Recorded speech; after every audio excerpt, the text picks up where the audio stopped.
Hey, Houston, we have a big fucking problem. Well, how can I say not a big fucking problem? Yeah, but it's just, as I'm turning it here, you'll notice that it'll stop. A jolt. See? It's hitting something. Now then if I move it, sometimes it'll free. See, it'll go free. It won't hit that anymore. You see? Now, I know what the problem is. Remember those little washers that went around those needle bearings? If you remember, if you recall from the previous video, I put them before the bearings, which means they're put to the inside. Now, and I also mentioned that there were supposed to be 4 of them on the manual. There's 4 of them on the manual, but here there was only 2. Now, the problem is, let's see, the other thing, remember that I showed you that the bearings would actually go through the hole of the washers, those large washers? Can you tell what the problem is? Well, if not, I'll tell you. The bearings are going through the holes of the washer, those big washers, and they're getting caught on that indentation, that groove on the transmission case. Now the washers, they were supposed to be there to prevent that from happening. Okay? For those little washers, I'm talking about those little thin washers, not the big ones. The thin washers, they're supposed to go around the bearings, like on either side, on each side, but more importantly on the outside to prevent those needle bearings from going out through the hole. And that's exactly what's happening here. It's not my fault completely. I mean, I should have thought of that. But the thing is, there's 2 things happening here. The manual listed 4 on the diagram. And here there's only 2, so either somebody removed it, or they just made the bearing slightly, sorry, not the bearing, that spacer inside slightly bigger, so that you would only need 2 washers on the outsides. Okay? There's no point really having washers inside.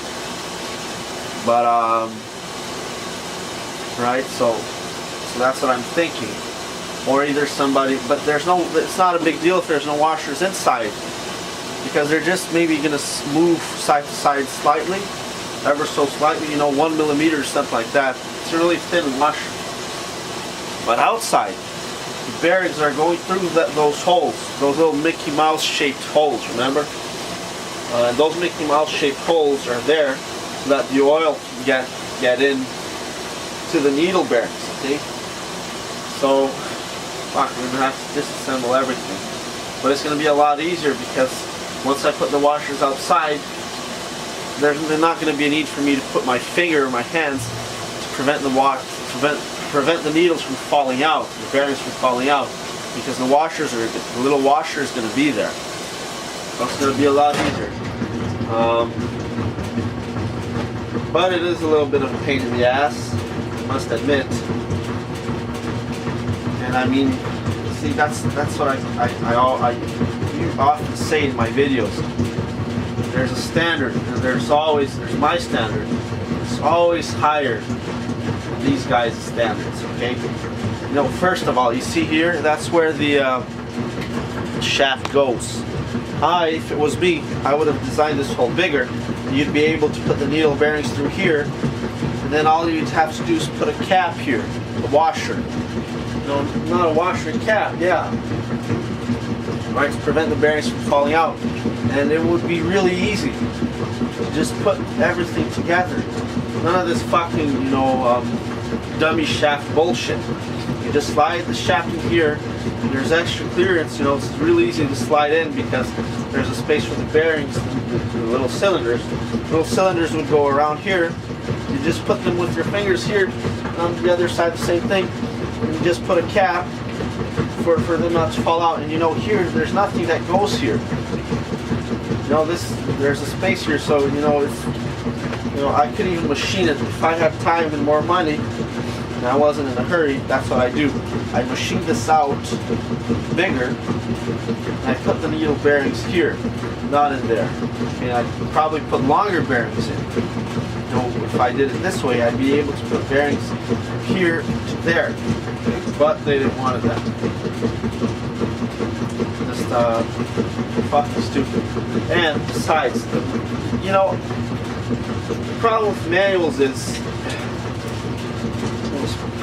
I'm not even talking about modern ones. Modern manuals, modern instruction manuals, they're fucking garbage, fucking junk. But the problem with videos and instructions, where people, they just tell you, okay, just do this, do that, and then do that. You know, you're just following steps blindly. And therefore, you know, at most, it'll only apply to a specific, very specific situation. Whereas if you know the reasoning behind things, if you know why you're doing what you're doing, and you're able to adapt the procedure, the ideas, the concepts to any situation, okay? So here, if I had been the writer of the manual, I would say, you need to put these washers outside, okay, outside of the bearings to prevent them from falling, from moving out, you know, through the holes of the washer, the big washers, and catching on the that groove. Remember, there's a V, sort of like a V-shaped groove on the housing, right? So, you know, you gotta. It doesn't say that. The manual just shows a little diagram with 4 bearings. I mean, which is fine, I guess. But I always like to show the reason. You know, why did we put those washers there? Why? Why is that? You know, if I had been thinking, I was working really late yesterday on the last video. That's probably why I didn't really think of this. I would have thought of it, but I mean, it's not something that's as easy. It's not really easy to spot. Okay, so you know, it's. Now I'll just show you here quickly what I'm talking about.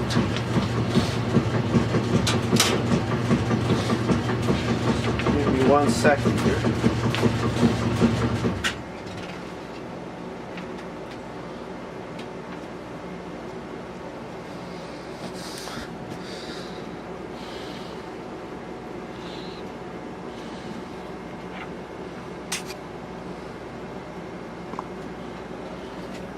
Ah, fuck.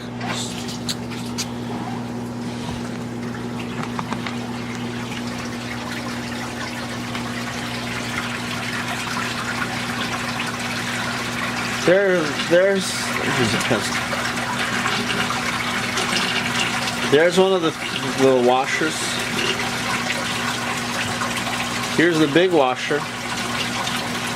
There's another one of the thin washers. See, one goes on the bearing, sorry, not the bearing, one goes on this spacer here, and the other one goes outside. This one is the important one. It prevents the bearings from moving out. Right now I don't have this one. I only have this one here. And it's right there. Okay, that's why you see I was just following procedure. You're supposed to put these ones first and then the bearings, which I did correctly, but then you're supposed to have these ones outside, and these ones are important. If you don't have this one, these bearings are just these cylinders here, the little cylinders. You're just going to move slides to slides slightly, just no problem at all.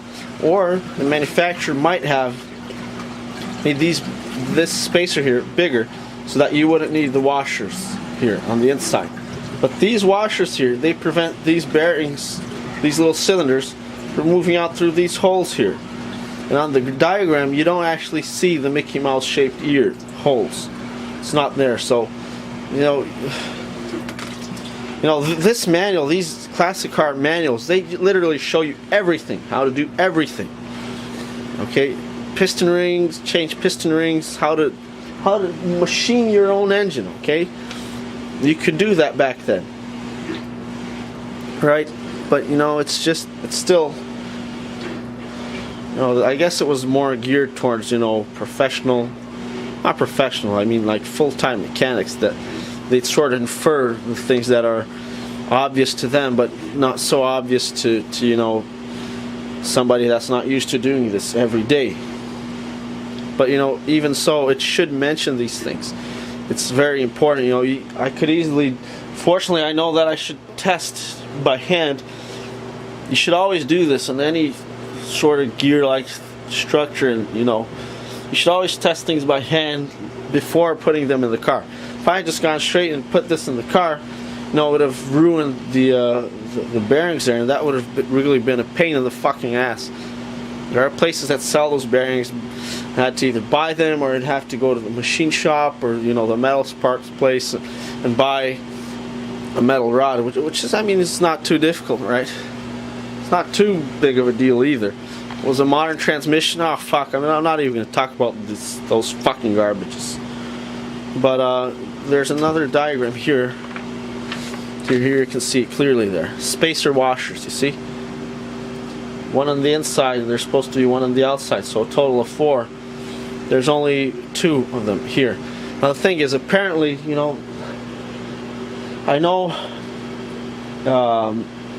11, it says here on the overdrive manual that over 11 companies use this transmission. Lincoln, Ford, Mercury, Studebaker, American Motors for the Rambler American, Jeep for the Willys Jeep, and other ones there. But apparently they each one of them, or some of them, had slightly different, cases for the transmission, or slightly different, parts apparently. It says that on the manual here, that some of them had parts that were slightly different. I don't know why. I don't fucking know why, and it's really fucking bad. Nothing compared to nowadays. Nothing compared, but still not 100% to my standards, right? So I'm thinking maybe the manufacturers of this transmission and the owner of this, previous owner, did tell me that this was off of a Studebaker, okay? But maybe it wasn't. I don't know. But anyways, maybe they just made this spacer here. It's called a spacer. This big spacer, slightly longer, so that you wouldn't need these little inside washers here, spacers. But the outside ones are vital, because I mean there are things that you can live without. Okay, like the synchro mesh gears. If you're a good driver, you know how to shift. It doesn't matter if they're slightly ruined, or even if they're ruined, you'd still probably be able to shift them. If you're a good driver, you will be able to shift them. Not as good, of course, but you can live without it. Okay, but these things, this one here, you can't live without it. I'm actually going to measure it just for the record, in case I buy another one. I'm find one, and then you have one inside and the one on the outside too. So let's get on with it. Now I'm going to have to disassemble everything.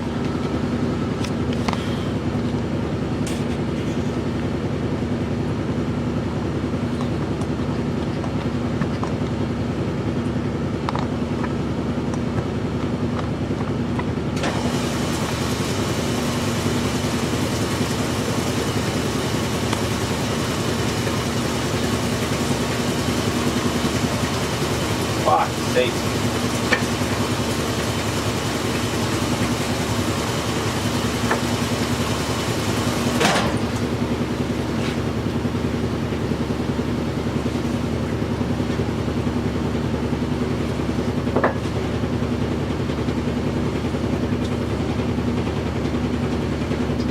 See how long it takes me to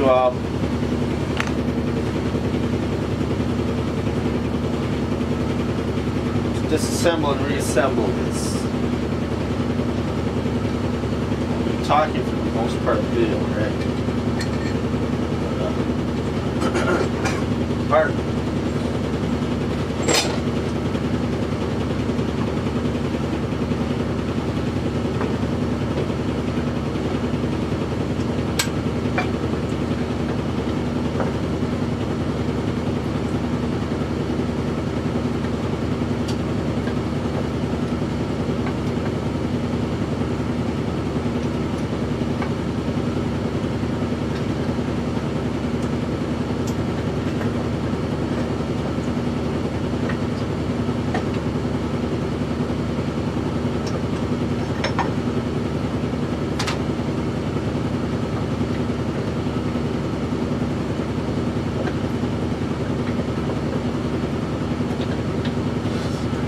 Very easy. Look at that. How easy it is to take this out.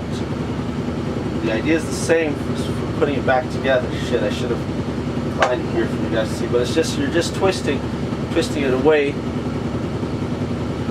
just twisting it away to clear the forks. That's it. It will come out just like that.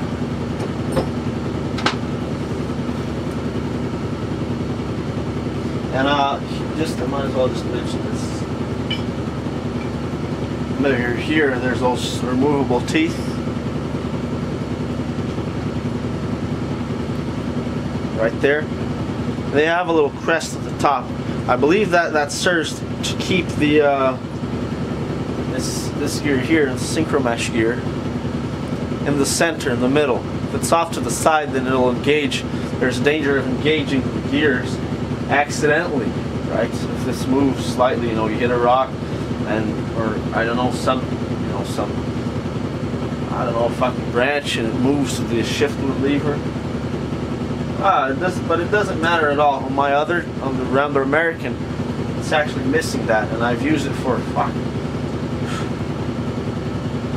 really long time, and it won't move because what actually holds this. A little crest is not going to make a difference. If you hit a rock, you hit a really big thick branch, it's not going to make a difference. So I guess I don't know why they put that there. This thing, the shift levers, they won't move at all, guys. Okay, I showed you before.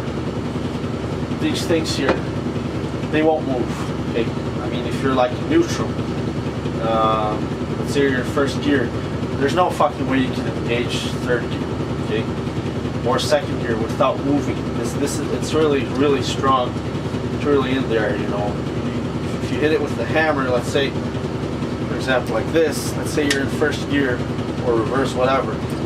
See, the other side won't move at all.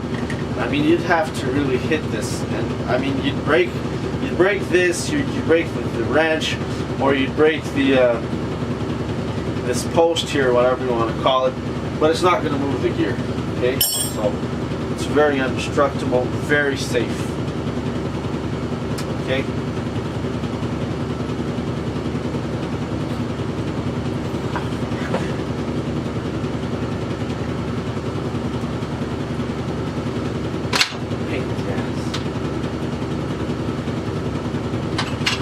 What you did. Ah, sakes.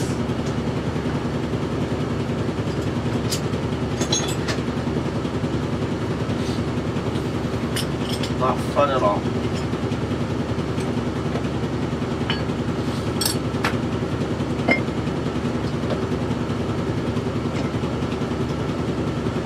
Okay, I'll probably have to remove the reverse idler gear, same as before.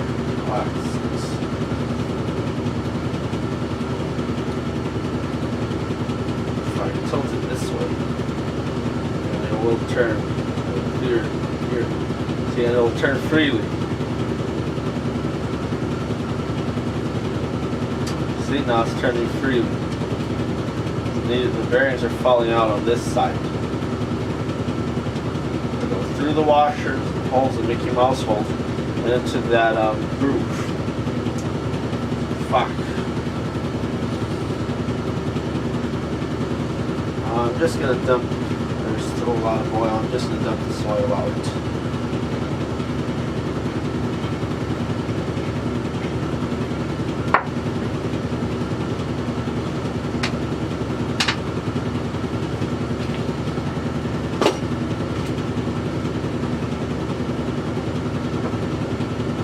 Oh, it's already really dirty. Dump it out here, but I might dump it out somewhere else. It's really dirty.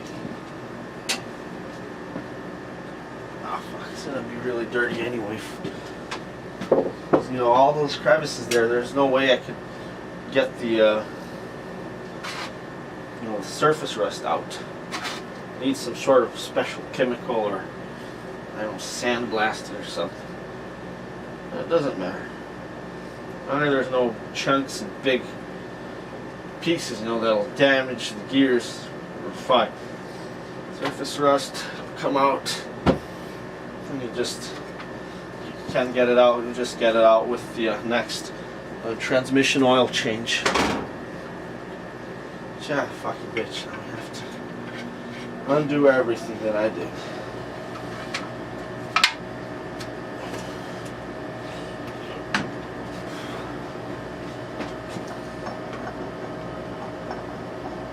Just want to check.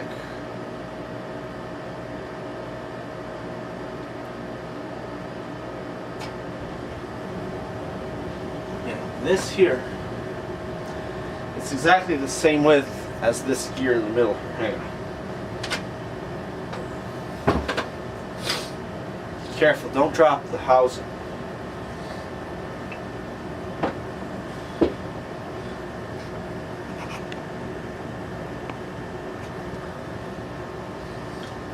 This here is exactly the same width as this here. So neutral, it's supposed to be sitting top of only this wide gear here, like that. So if you hear like a hitting sound when the gears are turning, that means it's, you know, off, slightly off to one side, like that. And it's actually hitting the synchromesh gears on, you know, maybe this side or this side. You don't want that to wear out. Will damage the synchromesh gears immediately. This has to just sit here right in the middle, just like that.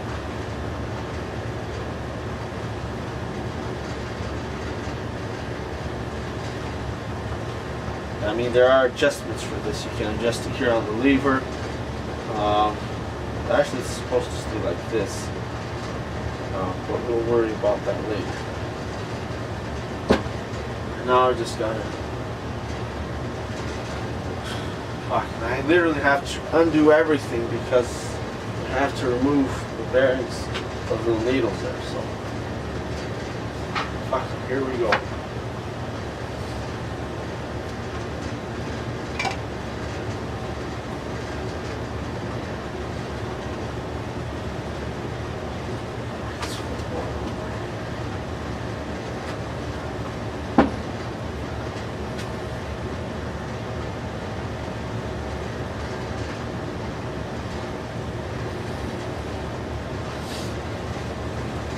I used to remove this.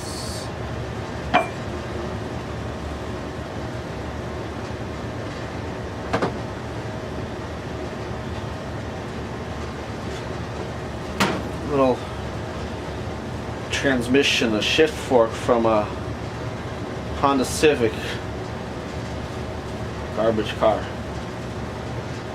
Not too bad compared to modern cars. There are worse ones out there.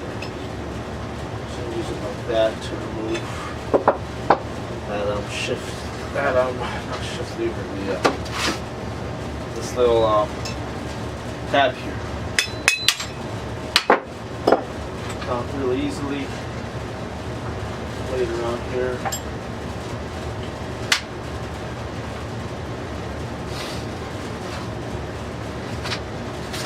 Move the reverse sidler here. Should be fairly easy now because everything's nice and oiled.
Always you always just look inside, make sure there's no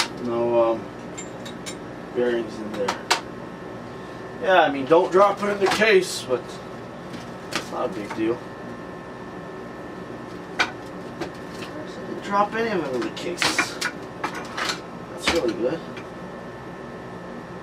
There are 13 of them on each side, so 26 total. Those are the little thin washers here I'm talking about, you see? So right now, what was happening, is the bearings, they were going through the Mickey Mouse holes here.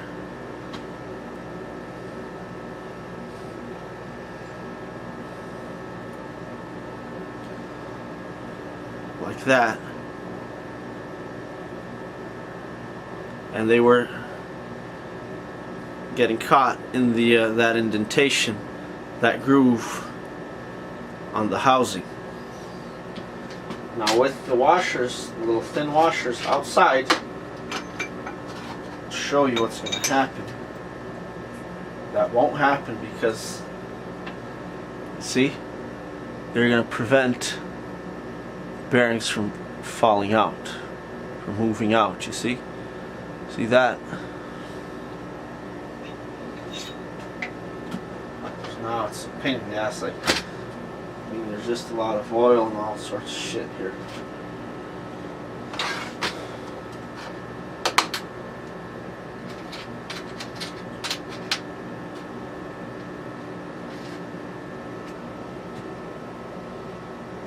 Just put this in the way so you're sure. Yeah, I didn't drop. The oil was holding all of them together in place.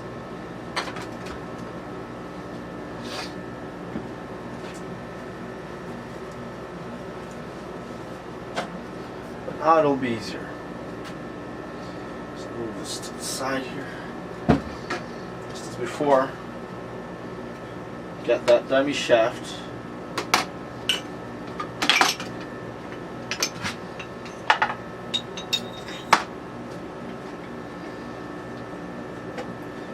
I have to hold it up.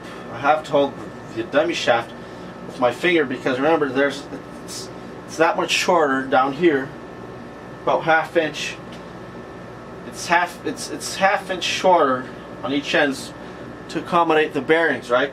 But since none of the bearings are in, it's actually 1 inch bigger. So if I just set it down like this, which would be nice, the groove here, the hole here in between. The space here in between the gear, the big gear, I believe it's called a cluster gear, and the dummy shaft, it's like that big. So if I just drop a bearing in, see, it'll just disappear and fall inside.